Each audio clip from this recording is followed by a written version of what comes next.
এখন নাটকের চেয়ে সিরিজেই বেশি মনোযোগী তাসনিয়া ফারিন।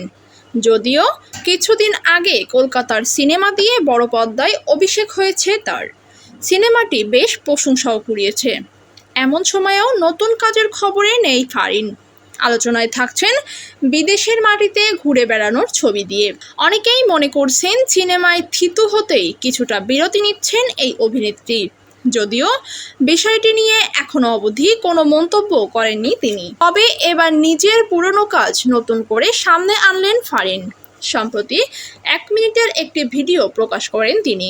ফারিনের ভিডিওতে বলেন, আপনারা লেডিস অ্যান্ড জেন্টলম্যানে আমাকে সাবিলা হিসেবে দেখেছিলেন, যেটা মোস্তফা সরোয়ার ফারুকীর নির্মাণ ছিল। এই ওয়েব সিরিজটা আসলে আমার জীবনের লাইফ চেঞ্জিং এক্সপিরিয়েন্স। সাবিলা চরিত্রটি আমার জীবনের একটি অংশ হয়ে দাঁড়িয়েছে। তবে ফারিনের পুরনো গল্প নতুন করে সামনে আনার আরও একটি কারণও রয়েছে।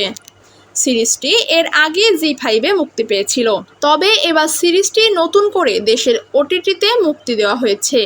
ফারিন বলেন, আগে যারা কাজটি দেখেননি তারা বঙ্গতে ঢুঁ মারতে পারেন।